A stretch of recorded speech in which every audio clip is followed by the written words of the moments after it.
Barkanmu da kasancewa da ku a daidai wannan lokaci a wannan channel namu. Idan yau ne farin zuwanka, muna so ka danna mana subscribe, sannan ka alamar ƙararrawa domin an ɗora sabbin shirye-shirye a ringa sanar da kai. Sannan idan wannan bidiyo ya burge ka, muna so ka mana like. Mun gode. Yau ma kamar kullum bidiyon mu zai nuni ne game da yadda ake mai da Play Store dark mode.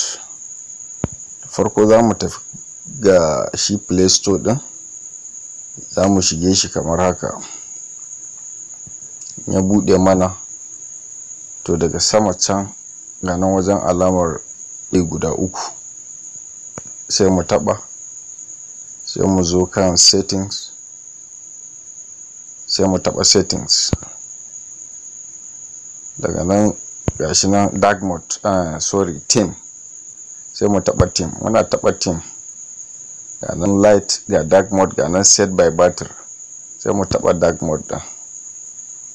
Kun ga Play Store ita ma ta dawo dark mode, abun sha'awa.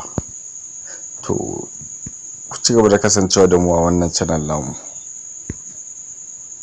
Kar ku manta da kalmar nan ta subscribe, sannan ku yi sharing saboda wasu su amfana.